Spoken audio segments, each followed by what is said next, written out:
Hi, I'm Michael A. Greenhut, and I'm a Scaredy Cat. And I'm Cyrus Solomon, and I'm not.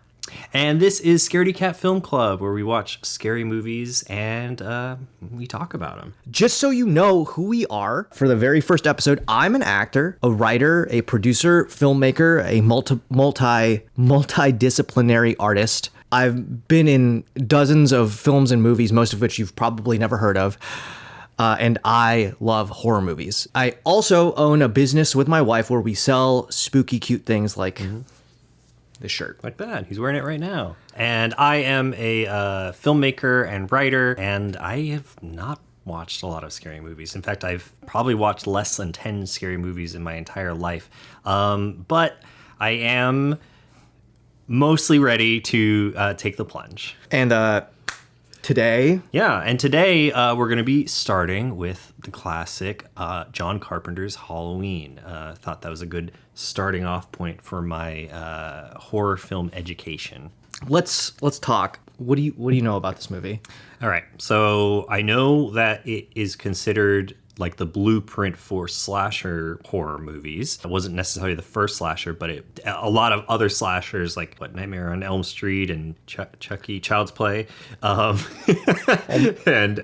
other movies like that, like very much like it set off the craze. Oh, and Friday the 13th set off the craze of those types of movies, of that like subgenre. I know that it stars Jamie Lee Curtis. Right. Yes. I know it's got a guy named Michael Myers who's like the boogeyman or something. Or something. Yeah. Sure. And I know that there's a bush that he pops out from behind at some point that I think is in South Pasadena. He does pop out of a bush. Yeah. Yeah. I think it's in South Pasadena. Is it in South Pasadena? Well, I went to a party and the people who were hosting were like, the bush in the first Michael Myers movie is around the corner. Do you guys want to go see it? And me and my wife said, no, thanks. We'll it's just a bush. I know. Like, were you scared? Like, I don't know. What if someone comes out from the bush? Anyways, so yeah, that's pretty much all I know. Oh, I know there's a well, I don't know if he's in this one because I have seen, for some reason, I have seen Halloween 4 when I was a kid. What the fuck? It wasn't good. It still scared me. But I've seen Halloween 4. And so I know there's like a doctor character. Yes. Right? He's like his psychiatrist or something. He's like Michael Myers' psychiatrist or something. So I don't know if he appears in this movie, but I know that character appears in later movies. I'm refraining from saying tons of things because, I've seen like several Halloween movies. Yeah. This is about, what Michael knows. Yeah. Me, I've seen. Have you seen every Halloween movie? No, I haven't. Okay. I've seen, and we'll get into this in the part after where I talk about like more things regarding Halloween, but I have seen like a good amount of them. Okay. This movie, your first official sit down scary movie, on a scale of 1 to 10, how scared are you? Okay. I don't think I'm that scared. Okay. I think that... Even though when I tested the TV to see if it would work and like the first note of the first song hit, you like started like breathing. Swearing. Yeah, you started breathing heavy. Yeah. I'll probably do it again when we start watching it. Shut up. It's sinking in. Yeah. Well, Give us a number. I think between 1 or 10, I think I'm at like a 6. I think That's it's not going to bad. be like a 6. Like it's going to be scary, but I'm not going to want to like run out of the house or anything like that. I'm probably going to be very nervous walking to and from my car later, but I walk you to your car every night anyway. yeah, every night. Because I live in an unsafe neighborhood. And he loves me. So yeah, I think I'm at like a 6, but we'll see how I feel afterwards. Yeah. Okay, and so it's a 6. Why do you believe it's going to be a 6 and not like a 10 or a 1? I think it's because so this is more of like my impression of it as far as something setting the standard, right? I feel like because it was something that set the standard, the blueprint for things, it's not like as intense because they're figuring it out. They're like establishing all the tropes and Right, stuff. it's like this idea that like as time continues, people can like ratchet it up. Exactly, ratchet it up or like refine it, or like they saw what worked and they're gonna hit more on that and like drop the stuff that didn't work. So yeah, so I feel like because of that, maybe it's not gonna be as bad. It's just like a dude. Like it's just like a dude in a mask. Okay. Sure. Like that look you gave. Sure. Secretary Jarvis. Listen. I'm just trying to see how you feel. Yeah. So yeah, that's where my head is at. Sure, I hear it. I can understand how you come to those conclusions. Yeah. All right. Yeah. Well, let's fucking start the movie. Yeah, right? let's watch and we'll be back soon. Goodbye. All right. Let's watch your credits. Oh, why? Well, I like to watch credits. All right. Yeah, sure. Credits are good. Yeah, all right. And they're informative. True. What do you think? All right, we watched the movie. What do you think? All right, what do I think? I liked it. Okay, cool. I did like it. I was gonna say slower than I expected, but I guess for that era of movies, it's about it makes sense. It makes sense. I feel like that era of movies is like a slower burn in general. Like everything is kind of slower and more drawn out. And honestly, I feel like the further and further back you go in film history, the slower things are paced in general, like shots and things like that. But These fucking long intro credit sequences. These Yeah, man. old movies. God damn it. It's a lost art form. It is. I just wanted to start already. I think my rating of scariness, it was funny. There was a moment where I was like, oh, maybe this isn't as scary as I thought it was going to be. And I was going to like downgrade it to like a 5 or a 4. Daylight means safety, usually. Not always. You sure about that? But then shit started popping off, and I was like, no, this is still a 6. This is still a 6. Okay, so it's like This it's is so about fair. equally what you thought it was going to be, like scary wise. Yeah. It was. I think it was on par with the scariness factor, the horror factor, whatever you want to call it, that I was expecting. It was interesting because like there was little bits of pieces that I knew about like the lore of Michael Myers and Halloween and like, and I said earlier, like he's like the boogeyman. And it was interesting though, actually, because I expected him to be more supernatural earlier on, but earlier on I was like, oh no, this is like a guy. This is just like a guy. He's disturbed. He's like a mental patient and he has issues, obviously. But yeah, it's just a guy. And it wasn't until almost near the end when he kept getting up. Yeah. Also, we're both big wrestling fans. So like the fucking Undertaker. Yeah, the sit-up. Which is directly from this. Yeah, it's not the Undertaker sit-up. It's the Michael Myers sit-up that the Undertaker does and is made iconic. Yeah, it wasn't until the end that he became more supernatural, like getting stabbed and getting back up multiple times. I mean, I guess you could interpret it as like feigning death or whatever. Well, I mean, so I guess like where do you, if you were to say like he was or was not, what do you think? So yeah, I mean at the end it was like yes, right? Okay, yes. I mean he gets shot 5 or 6 times. Well, he empties out a revolver. Yeah, he gets shot 5 or 6 times, and he falls out of a 2-story house onto the ground, and then in seconds he's gone. Let's make a checklist of all the injuries he got. Okay, so yeah, he got. I'm trying to think. What was the first thing? Did he get stabbed first? Yeah, he got stabbed in the throat with a stabbed in the throat with his own. No, with a knitting needle. Fucking. The knitting needle. With a knitting needle, and then he got poked in the eye with Oh fuck! The hanger. The hanger. Then he got stabbed with his own knife. Fucking stop it! What the fuck are you doing? The fuck? Yeah, he got stabbed with his own knife. Then he gets shot like 6 times.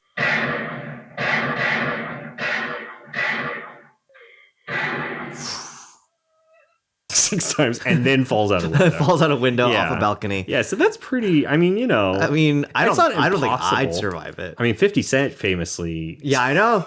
50 Cent got shot however many times. I think it was like a dozen. Yeah, 12 times. and survived. So it's not impossible.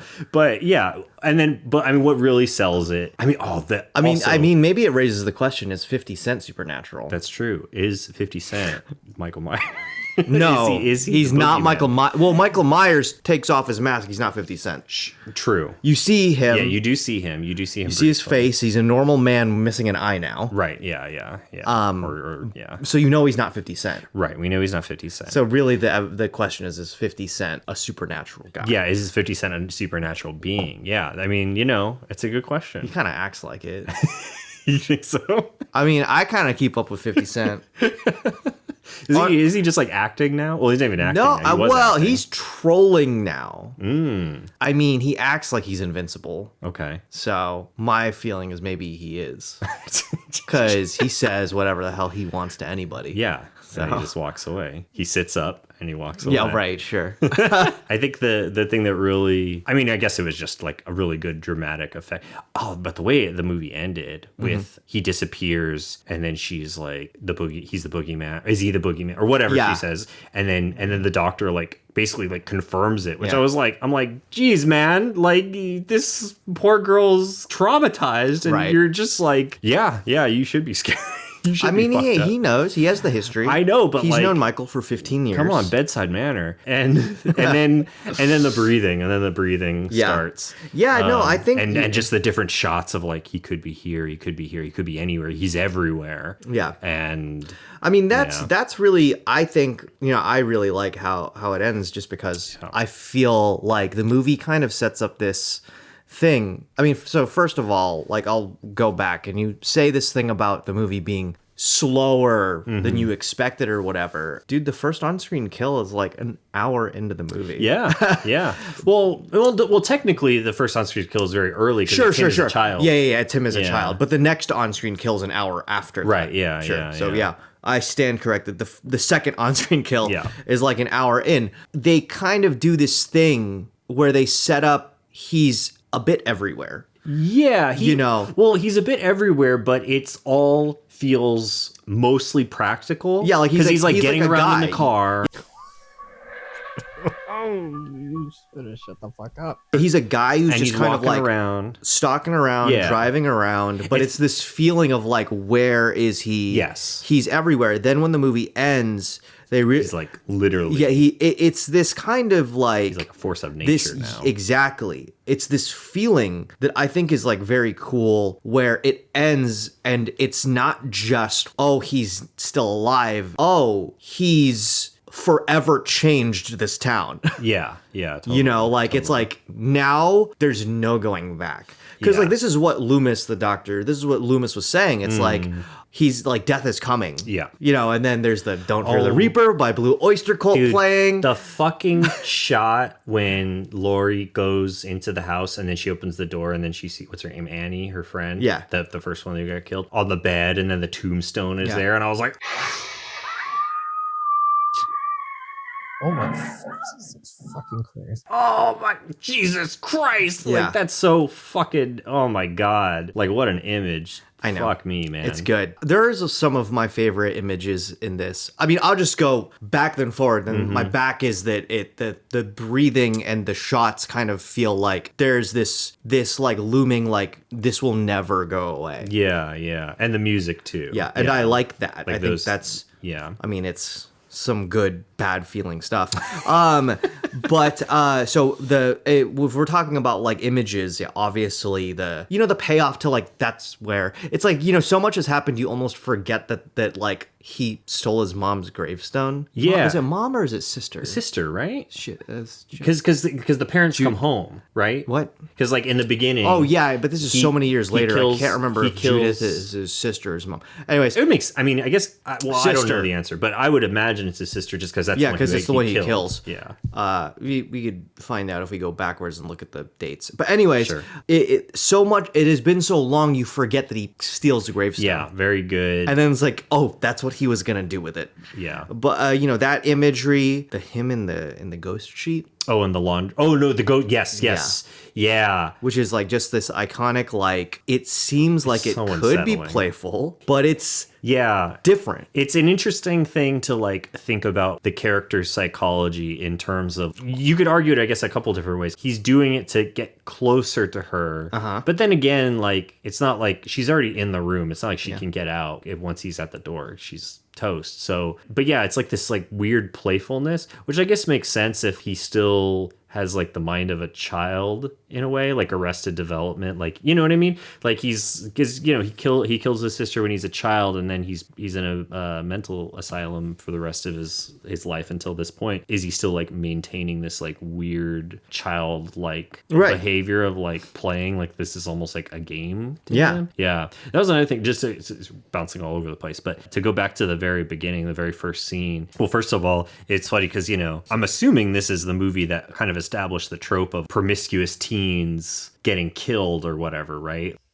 Those fucking teens, they're necking, and I know it's bad. I know that's a big thing. Yeah. Right? So in horror. Yeah, that is, and like slashers especially. Yes. Yeah. It established the trope, which I don't know if it ever really intended to establish any tropes.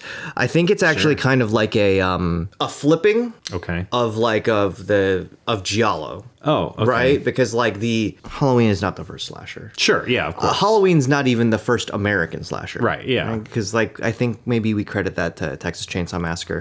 And don't come after me if I'm wrong, but don't at him. Yeah, don't because I'm not a historian. I'm just a fan of things, but Yeah, I believe it's Texas Chainsaw Massacre, and you know we don't even know. Like people are saying, well, I mean, there's also Psycho, and then you know, and the shot. I was actually thinking about that too. Yeah. The shot of when he kills his sister in the very beginning, that felt very Psycho. Like not seeing the stabbing directly, but just seeing the knife and the swinging motion around, and like simulating that. You know, and this is not American, but there's Peeping Tom. Yeah, which is I have seen Peeping Tom. English. It's an English movie, is it not? And then you know, like, but then there's also giallo, the genre, the Italian. Oh, okay, yeah. Italian horror, which you know, means yellow. Right? Yeah, it does. That's established its own tropes that are like the opposite of, because like the American slasher thing is like very puritanical, like religious. In the sense that it's like establishes these rules where the people who have sex and are the most debaucherous are the ones that get punished. And then the pure Lori, the school, the Girl Scout, who's like not even, who doesn't even want to tell the guy that she has a crush on that she has a crush on him.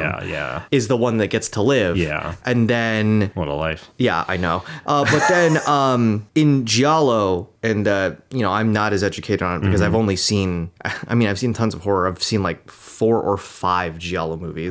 And I think it's the opposite where it's like, you know, like the puritanical are the ones that are punished. But again, don't at me if I'm wrong about that. I'm not a historian, but I'll look into it and we'll come back next time and see if I'm right about that. It's kind of like that. So yeah, it did start that. And then several other movies followed that trend to the point where it became satirized in certain movies. But it does seem like, you know, what people say is Halloween is the first one that did it, and it like kind of latched on. Yeah. And so like immediately, I think I reacted. I was like, as soon as I saw these teens like making, I was like, oh fuck, they're so fucked. They're wrecked. They're fucking dead. They're so fucked. Yeah. They're dead. And it was interesting too, because I think I knew that you see him as a child. I guess I knew that he killed someone as a child. The way that it was shot, also that first the single long shot. There's man. Like maybe a cut when he puts the mask on. Yeah, that would be the only place that I could think to hide it. But yeah, that was great. I don't know, that surprised me because I was just thinking like, oh yeah, they're just doing it like this point of view, but I didn't realize the point of view was like of the kid, and then you know he kills her. Yeah, I know. I heard that. Like I heard it from you. Like I was watching, but you know I've seen this movie a bunch of times, and like I heard you realize that it was from the POV of the kid. That was a good little twist. Yeah. You know, it was another twist, at least to me, was that the cop was so on board with helping. Fucking cop.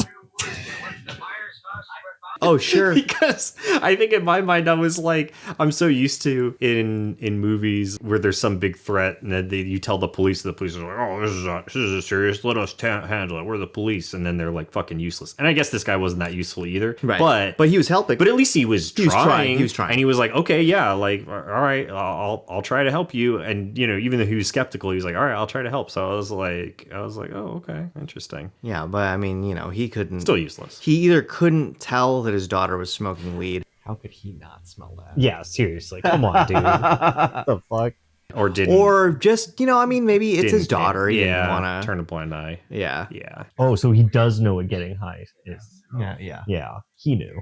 I'm trying to think of other big moments. I mean, just the drawing out of Annie getting killed, the sequence of events. Like, there's just so many times, and I think that was actually a good thing too, because like in modern filmmaking, I don't know, I feel like there's less restraint. Yeah. Well, I feel like And there's it's like a like- lot of It's like, let's get to it. Let's get. yeah, to there's it. a lot of modern filmmaking where they don't take their time. Yeah. Or like it'll be very formulaic. It's stretch. But the thing is it kind of builds in with the stretch because it's like you see him stalking them. Yeah, that From the he's- very beginning of the movie. Yeah. So he's stalking the entire time, and it's like, well, someone's gonna die. Yeah. And that's like the point that I make about like, an hour in is when Annie's finally dies. Yeah.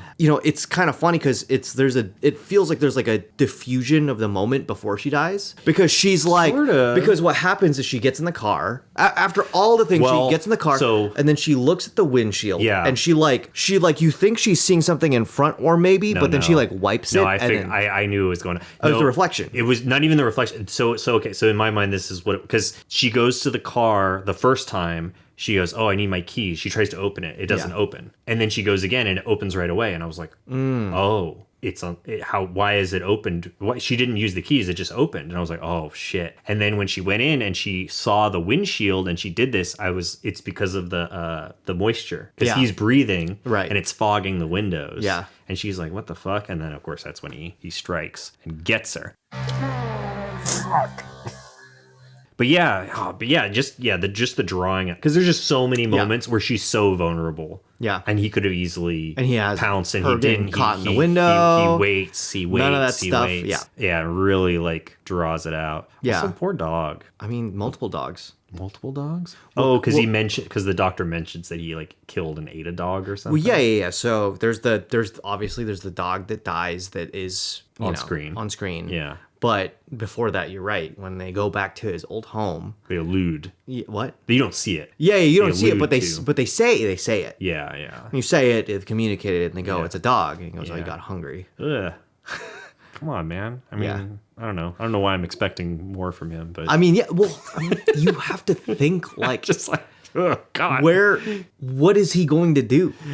Yeah, I guess he can't go to the grocery store. Yeah, he can't go to the I mean, he grocery could, store. but I don't know. Let me think if there's like a couple of things that are like not necessarily how you feel, but stuff that is just trivia-ish. sure. But you probably do know some of these things. And I think you'd mentioned it before to me. So first, you saw that they were watching The Thing. Yes. Yeah, I caught that because I think it's on our list to watch at some point. Yeah. Is The Thing. And I was like, oh, and it was, and that came later, right? Yeah, so Like 80 something, 82. 84, 82. Okay. So, but here's the thing. 40 seconds. The Thing is a remake. Oh, so they were watching the original? Yeah. Oh. The Thing from Outer Space. Oh, interesting. Which Okay. is similar-ish, but it's a remake. Yeah. Oh, okay. A black and white, Yeah. like sci-fi movie. Got you. Okay, cool. I mean, And, that's it's still kind cool. of like a little like, I mean, I don't, honestly, To me, it was almost like an Easter egg of like. it's an Easter egg of the future. Exactly. Yeah. Yeah. Which it still is. Yeah, it is.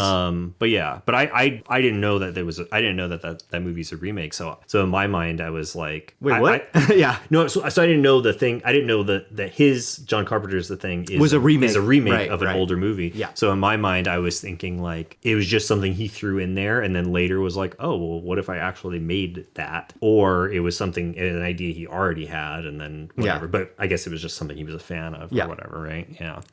So that's one thing. I guess the other thing is, I mean, I'm sure you've heard the story a million times, but The Mask. Yes. Okay. Yes. The Mask is a William Shatner mask. Okay, you know. Right? Yeah. Yeah. Well, yeah. I mean, I don't know. I mean, it's just like a weird piece of trivia, right? Like, Yeah, I'm it's a just weird piece of assuming trivia. because they must have fucked it up. They must have like bleached it or something, right? So what happened was they got two. Like, I went to the Halloween store. They bought some stuff. It was so funny that they just went to a fucking Halloween yeah, store and to fucking Spirit. and they got a clown mask and they got a Captain James T. Kirk mask.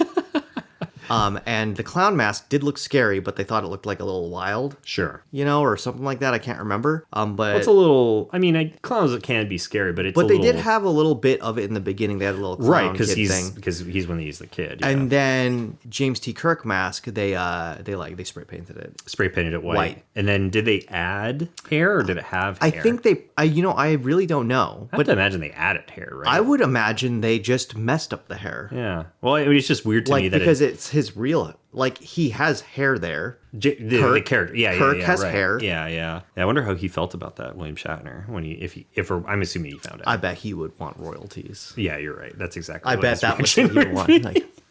He would probably be like, I'm not gonna do a William Shatner impression right now. I'm not. Well, I was going to, but I'm not gonna do it. sure, because then he'll want royalties from us. Yeah.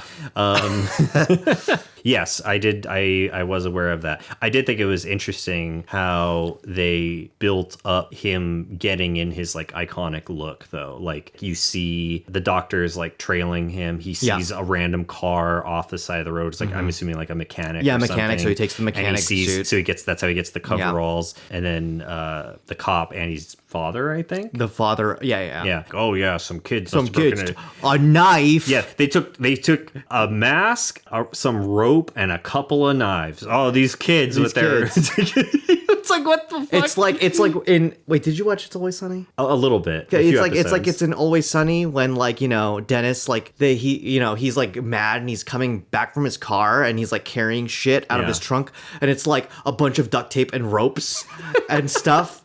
And it's what do you have those in your trunk for? It's they're my tools. And it's for what? For yeah, it's what the fuck are you doing with that? I guess the only thing that didn't come into play actually maybe it did is the rope, but maybe he used it with Bob.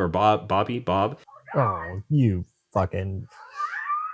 Because Bob swings hanging. down. He's hanging. So I guess that's where the rope. he was could be used. using it for that. Yeah. Because the rope didn't come up otherwise. He kind of strangled a lot of. Yeah. He strangled people. He stabbed them. Was that Bob? He stabbed him so hard. Yeah, that was surprising that he stuck into the cabinet or the wall or whatever. That I was actually pretty surprised by because that was that's another point towards supernatural. Right, towards supernatural, but also just a really brutal way of killing someone. You fucking stab them so hard you stick a human body into the wall. Well, the thing to keep in mind about him killing Bob, and it's maybe 1 to 2 points supernatural, is he's lifting Bob with one hand. Yeah. So that's one lifting thing. with one hand and then he's driving a kitchen knife. Yeah. Which I use to cut potatoes.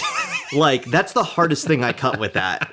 Yeah. And a potato getting it through. Because where did he stab? He probably stabbed him in the chest. Yeah, something like that. So he's getting through the chest plate, bone, and all this. All of this stuff, and then into the back of whatever is behind Bob, strong enough to nail him into there. Yeah, with one swoop. Yeah, because it was pretty. I've nailed into wood before. Yeah, I've never been able to do it with one hand this motion. Yeah. Yeah, and certainly not a body. and not through the body, but even just wood alone, a kitchen knife, if I put a nail into wood, 2 hands, or if it's one hand, it's several swings, not just one push. Yeah. So there's there's some points there towards whether he's supernatural, and I believe it could be that. I mean, overall, I would say yes, but it is interesting how they kind of keep escalating that being the possibility. Yeah. Because at first it's he's very much just escaped. Some escaped, But also that fucking shot where they're driving, the nurse and the doctor are driving in the rain, and they go to the fence and they just see the other patients wandering around outside in the rain, and I was like, oh, what the fuck?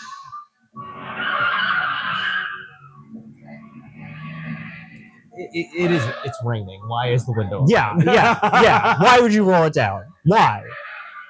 Also, you just saw a man jump onto your car. God, that alone was chilling. There are so many good images, and him climbing up on the fucking roof. Fucking hell.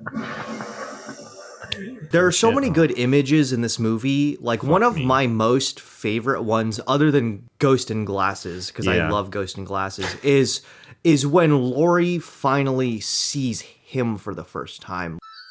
Oh, fuck me.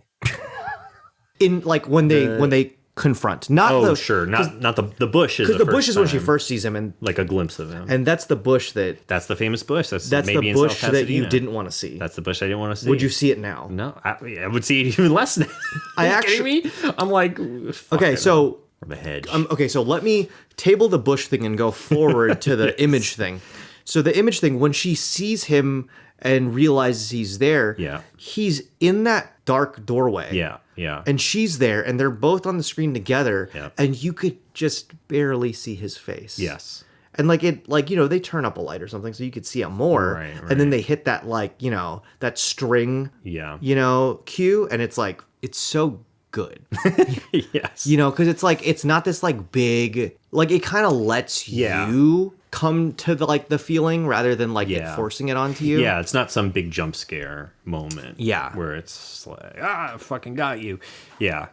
It's much more of like the dread. Yeah. You know he's coming. And Yeah. it's like the inevitable of she's going to have to face this guy now and run or try to survive or whatever. She fucking survives. Yeah. I guess my question to you, would you watch sequels? I would definitely watch the second one, right? Because they did like a weird thing where the third, because Halloween was supposed to be an anthology, right? Well, Is that the story? I think that That was the original conception. I think he wanted it to be. Yeah, And because the second one is continuing this story, and then the third one is like something else completely different, and then the fourth one comes back. Yeah. Which randomly I've seen the fourth one. Yeah. But I would definitely watch a second one, especially if it's meant to. Well, I mean, clearly it's not meant to like tie it up, as if there's a fucking fourth one with him in it. If it's supposed to complement this or like continue this specific story of Michael and Laurie and all that, I would watch.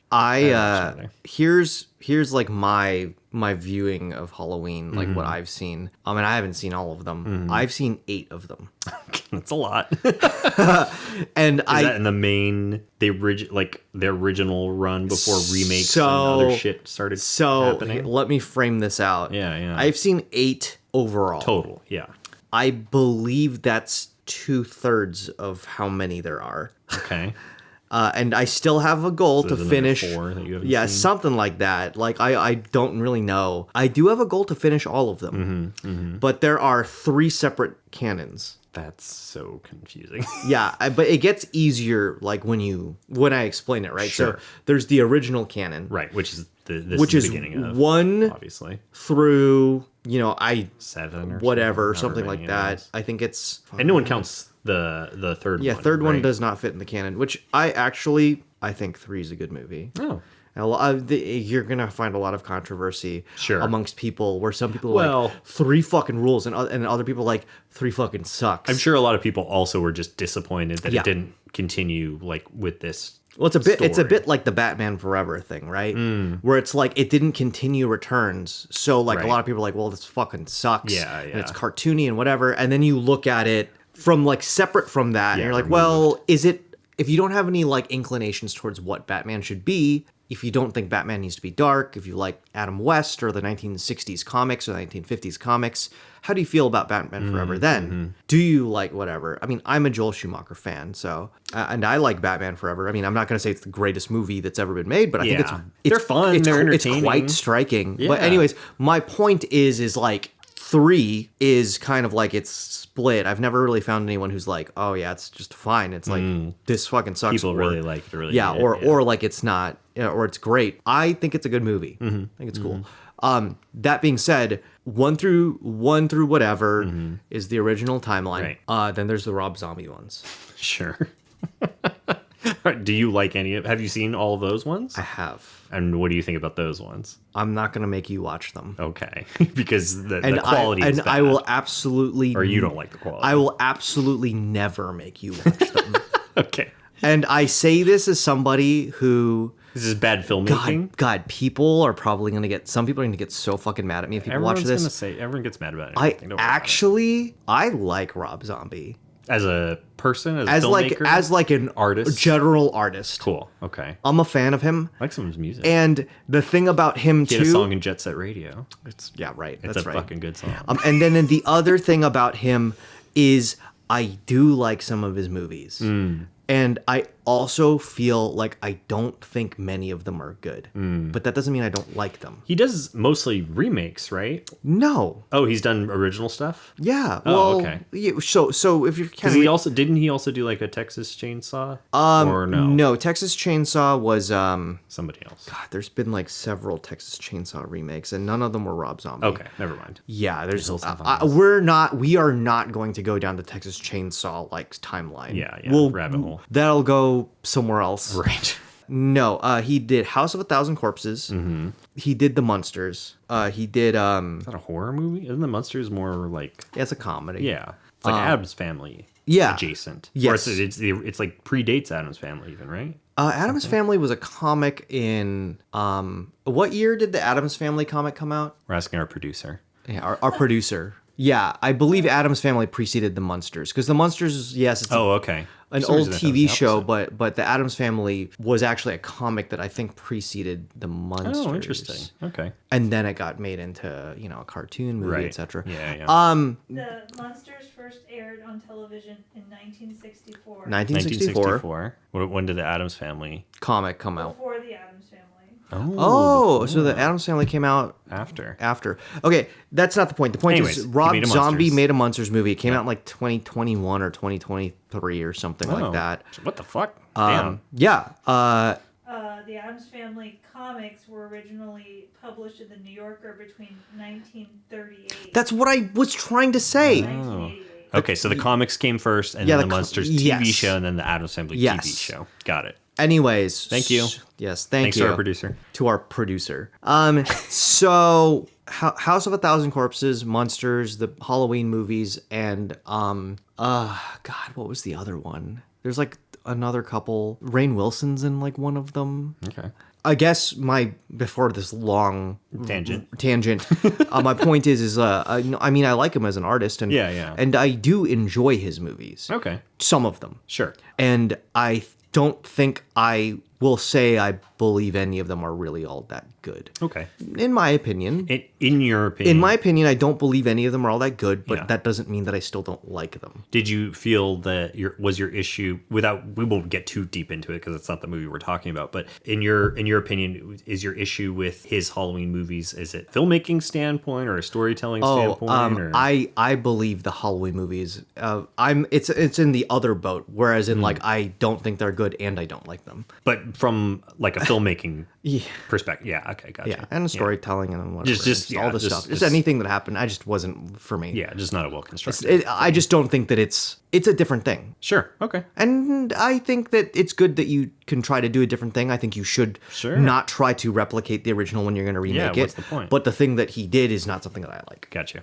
Okay. But yeah, so I won't make you watch those. And then there's the David Gordon Green, I believe is his. Oh, I know. It's David Gordon Green, right? David Gordon Green. Yeah, it's David Gordon He did Pineapple Express, I think. Yes. He also did a short movie, I think called George Washington. I saw this in college randomly. Sure. And then our mutual friend Steven told me, because I'd seen Pineapple Express, but I didn't like pay attention to who directed it. And he was like, oh, that was David Gordon Green, that same guy who did George Washington. I was like, what the fuck? Okay, cool. Yeah, well, he did the other Halloween ones that came out. Are those also remakes or are these a continuation? So get this. Okay. They are a retcon of 2 onward. So after 2 or like so 2 is two is also retconned. retconned. Two so is retconned. Yeah. one happened and then everything else is retconned Yeah. from this Yeah. perspective. Okay, Yeah, that's and then fucking confusing. there's some stuff that happens in 2, the original 2, Right. where the new Halloween they like kind of like talk about what happened in 2 as like a myth and it didn't happen. Okay. But they retcon 2 and forward, Mm-hmm. and then it's new like timeline with different things happening. Okay. So it's so there's your 3 Halloween timelines. Got you. Okay. This is actually really funny. I think about this. It's like coming around. I remember I was listening to Sam Roberts' podcast several years ago. And Do you want to explain to Sam who Sam Roberts is? Sam Roberts is a podcaster, a really famous one, actually. He's a podcaster who hosts multiple radio and podcast shows, but he is a wrestling guy and a nerd. Yeah. And he... Fan. We're wrestling nerds, too. I know. I just don't want to make it sound derogatory. And he has one podcast about wrestling. So he had Kayla Braxton on, who is a wrestling personality who talks and stuff on wrestling shows. He had Kayla Braxton on, and she was like, I'm like the biggest horror fan ever. And he's like, oh, great. I'm a horror fan too. And then he goes, what's your favorite like movie or franchise? She goes, Halloween. He goes, okay, cool. What's your favorite timeline? And she's like, What are you talking about? Yeah. And then he's like, oh, I just realized I might have gone a little too hard. Had she only seen the original? No, I think she'd seen a good amount of them, but she'd never really... She didn't know that there was... she never really came to the conclusion that it was like 3 different timelines. Right. She was like, this is all just one... Yeah, it's just like... Or like maybe they're an anthology that are not connected. I don't know what conclusion she came to. Yeah. All I know is that she didn't really understand that there were like those 3 separate timelines. And like hearing that when I was like driving my car somewhere listening to it, I was just thinking to myself, this moment is for such a specific kind of person.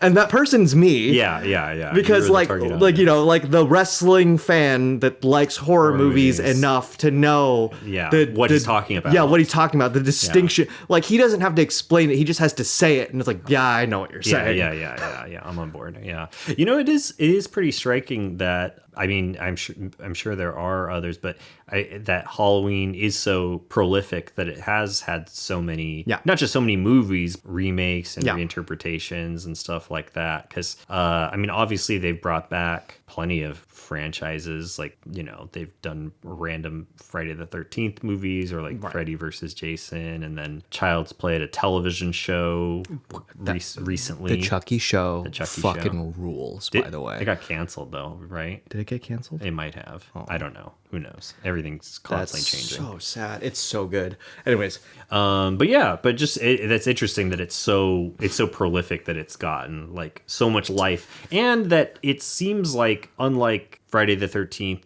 and Nightmare on Elm Street and Child's Play, in my mind, those 4, and Halloween, those 4 are like the big slasher franchises that I think of. I guess Scream as well, right? Scream. Texas Chainsaw Massacre is another franchise. My impression of them, obviously I haven't seen any of it, but my impression of it is that it got to a very like schlocky or like campy place, and it feels like with Halloween it more at least tried to stay true to being like serious horror or like legitimate horror. You know what I mean? I don't know, not legitimate, but you know what I mean? Is that a fair assessment, or do you disagree?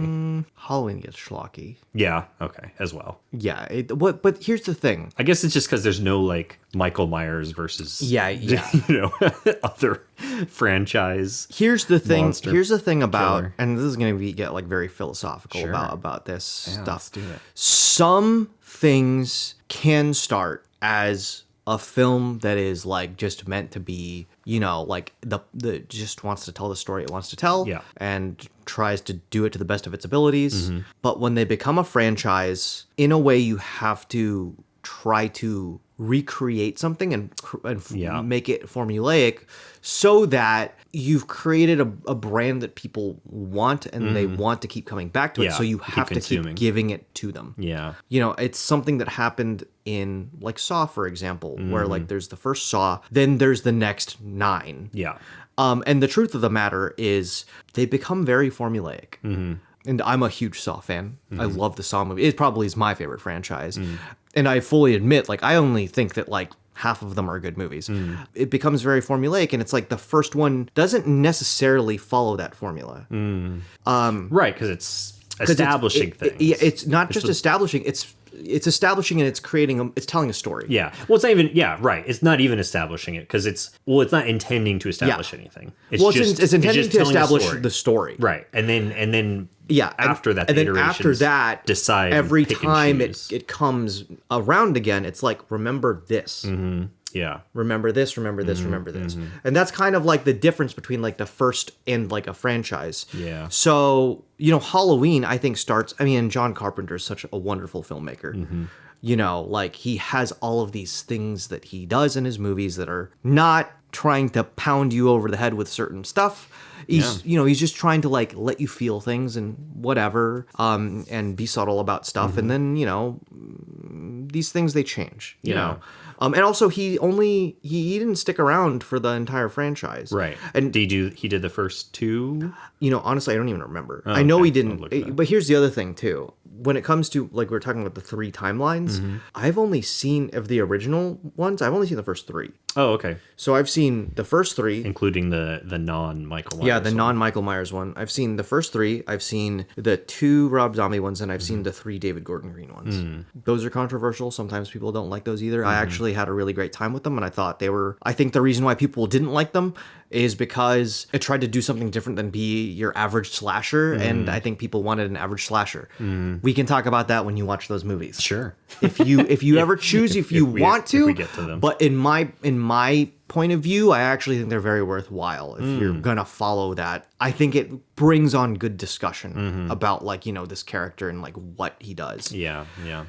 I guess that's an interesting thought too, is, I mean, obviously if they hadn't made many iterations of this, maybe it wouldn't have become the iconic movie that it is, or not the iconic movie, but like the kind of iconic franchise and the character, specifically Michael Myers, but also I guess Laurie to some degree, Yeah, Laurie. right? Well, she's the final girl, man. Right, yeah, right. But yeah, that's an interesting thought of, do you think Halloween had just ended at the first one? They just made the one, and then they never made any more. Do you think it still would have had the same impact? People would remember it as fondly? Do it's like, and that's with a lot of I think these so. types of franchises. I think so, but I don't know if it'd be first of all, I don't see a world where it doesn't come back. Sure. Just because, like, when there's demand, there's demand. Right. But even if it doesn't, Friday the 13th, and people might hate me for this, Friday the 13th came around and just replicated it a million times worse.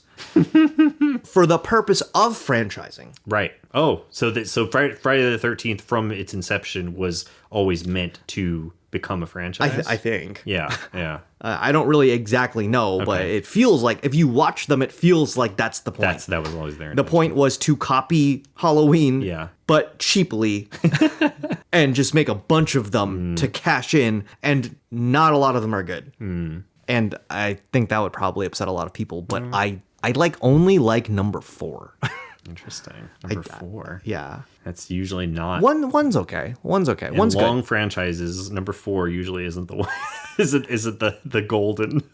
My top 3 of the Saw movies, 10 is like one of the top 3. Ooh. Sometimes like it takes a while. It takes I guess a while. that's like Fast and the Furious, right? Like everyone thinks 5 is like incredible. 5 is the best one. Right, and it's like the 5th fucking one. 5 it's like, is so damn, fucking it took good. them this long, but they got this many movies. Yeah. Yeah, I mean, well, God, it's so good though. It's because they like found their they found the like goal. It was like the balance between like a racing movie and like these crazy It's almost superhuman-ish people, but they're not yeah. superhuman-ish yet. Sure. Yeah. And Yeah, but to circle back, the ending though, like that is such a haunting ending. Yes. Like if it did just end there and there never was any more of it, I do think people would remember it. Yeah. I do think it would stick with people. Oh, I think so. Yeah. Well, I mean, again, like I said, I think so because it kind of incited. Right. The whole subgenre exploding, especially around that time. Actually, now that I think about it, when did Black Christmas come out? You know what? We're not even going to go down that path. But Black Christmas is another slasher. Is it what era or when did that come out? It's 80s? around then. 1974. Okay, so Yeah, so earlier. it preceded. But it's not, again, there were slashers before this, but Halloween is the one that kind of like... established a lot of the big tropes. Yeah, which, by the way, R.I.P. Olivia Hussey. Who's Olivia Hussey? She's the final girl of Black Christmas. Gotcha. Who also played Juliet in the 1969 Romeo and Juliet. Oh, yeah. Definitely one of my youth crushes. Yeah, I think a lot of young straight boys and maybe gay girls had an awakening. Yeah, an awakening because with of her. But yeah, so she actually went on to do a bunch of horror things. Oh, okay, interesting. And that's so, like, when I say R.I.P. Olivia Hussey, it's not just because I liked her from Romeo and Juliet, but it's because she has been in several things that I like. Yeah. And she's really great. And she passed away, it was 3 months ago. So, oh, really? Yeah. Oh, wow. That's why I say that too. It was very recent. Or recent at the time of this recording. Yeah, of this recording. That made me think of something too, which is this is like Jamie Lee Curtis's first movie, right? I believe so. Yeah, which is crazy because she's had an incredible career, an incredible actress, but I feel like you don't normally associate. I guess maybe that's a stigma about horror movies, right? Is that horror movies are like schlocky or like B tier or, not high cinema or whatever. But, here's this actress that came out of this movie who was, quite prolific. So I don't know if you have any thoughts about that. Well, even though Jamie Lee Curtis is kind of like the final girl, even though she's had a great career, you have to remember that for a long time she was the final girl. Right. That was her thing, and then it took a while for her to break out of that. Well, I don't know what people felt about her. I just know that that was what she was known for. Yeah, and she was in several horror movies and stuff like that. I'm trying to get back to the point. Well, my point is she was really known for it, and she has had a good career. I'm sure we can probably just start shooting off people that have had strong horror careers that have also been in other things and good careers as well. Off the top of my head, I can't think of any, but I do know that there was a point in time when people did not respect horror as much as other things. Yeah. I feel like that's still somewhat of a stigma, if it's a stigma, I'm not around those people anymore. Sure. You do have to remember that, the people I keep company with, and also with our business, where the people we're around are very keyed in. Yeah, people only want to talk about horror. Totally. But yeah, no. Well, just in terms of I guess, and not that this means everything, but just in terms of recognition. What didn't Get Out was nominated at the Golden Globes as a comedy because they didn't know what to do with it, but they knew but this is a good important film. Yeah, here's the thing about the Golden Globes and any award show. They're bullshit. Incredibly antiquated. Yeah, it's all and garbage. They have such boxed in ideas of what film should be or what is good about film. So here's the thing, when they talk about Get Out, the reason why they put it in there is because I guess you're right, it technically isn't a drama, but you don't really have categories for anything else because you don't really recognize movies as a whole. Yeah. You only recognize movies of your friends. Your friends that only make a very, very small section of a certain type of movie, and let's be real, a lot of them aren't very good. Damn, take that, Academy. This is why the Oscars are doing poorly every year. It's because you're out of touch with what people like. It's also trying to commodify the recognition of art, which is also kind of shitty in its own way. There's stuff about that or whatever. Anyways, so in fact, actually, to tie this back into Halloween and horror, I do think that horror is an exception to that, right? It's historically is it's very low, often very low budget, overlooked, but then because of that kind of affords filmmakers creative freedom, the opportunity for people who would otherwise not be making movies to make movies. Yeah, because it's actually interesting. I don't know if you experienced the same. You went to school for acting, and I went to school for filmmaking, but I noticed when I was in college, a lot, if not most of the people that I worked with, they all loved horror and they all wanted to make horror. And I thought that was very interesting. As someone who wasn't into horror, I was like, oh, that's so interesting. And then as I learned more about it academically, not watching academically. I was like, oh, okay. Of course, that makes sense because it's historically low budget and there's a lot of weird creativity and taking risks, and obviously they don't all land, but just trying weird stuff, trying different stuff, weird, interesting, unique stuff. So yeah. So which is also probably another reason why it doesn't get recognition, just because it is seen maybe as like this more experimental thing, whereas like, you know, obviously the types of movies that the Academy and the studios do want to push are very like formulaic, very safe, you know, or like you know, appeal to a very certain kind of person. or audience. A person who is like, you know, in a population of people who doesn't actually know what real people like or live or experience. Yeah. I can say that no, I did not experience that when I was in college. Because when I went to acting school, everyone wanted to be in musicals. Oh yeah, I mean, I guess that makes sense. And everyone liked Shakespeare. Yeah. And you know, there's nothing wrong with that. No. But I personally don't really like musicals. Sure. I have a couple that I really do like, but I don't like them all that much as a whole. And I actually like Shakespeare a lot. My cat's named after a play. But, you know, I also believe that Shakespeare is better as a learning tool than it is as a topical, thought inciting form of art. It's good for people to learn. Okay. Technically. Because there's like all of these mechanics and things to like figure out with the like iambic pentameter and all of like the understanding, whatever. My point is like, it's good for students. It's good for them, but I'm not going to do it anymore. Gotcha. Are there, I'm sure there are there any good horror musicals? Our producer, my wife, she loves Repo the Genetic Opera. And there's been a ton of, there's Saw on Broadway. There's Reanimator on Broadway. I've never seen them. I would love to. Interesting. But I haven't seen them. Cool. Any other, well, I guess I should talk about final thoughts about Halloween. Yeah, but you should talk. Do you have any final thoughts about Halloween? You know, I feel like I've said a lot of my thoughts. Okay. I would like to know your final thoughts. I think we're on the phone with, you're, I'll get that after. the phone was ringing. It was his wife. You better cut this out. She's probably just wondering. She's like, where what's the going hell on. are you? Yeah. Michael Myers got him. Oh, Sorry. Fuck you. Sorry, don't Alex. put that into my consciousness. Now you have to put it in. Final thoughts. Yeah, I mean, I enjoyed it. I especially liked it, I guess, a product of its time. You know, I said it before, so many modern films are just like so fast paced or so like, predictable and stuff. And it is cool Alex to is see. calling me now. Oh. I think I have to answer. All right, go ahead. You're on speaker. Hello. Hi, Cyrus. Am I going with you? Yeah, we're recording right now. Oh, okay. I'm sorry. It's okay. It's okay. Sure he was okay. I'm okay. Michael Myers got him. Oh, god damn it. So I called you. Okay, as long as you're alive and okay. Yep. He's alive Okay. for now. Okay. Okay. I'll keep him that way. What's that? Let me know when you're coming home. Yes. Okay. All right. Bye. Okay, bye. All right.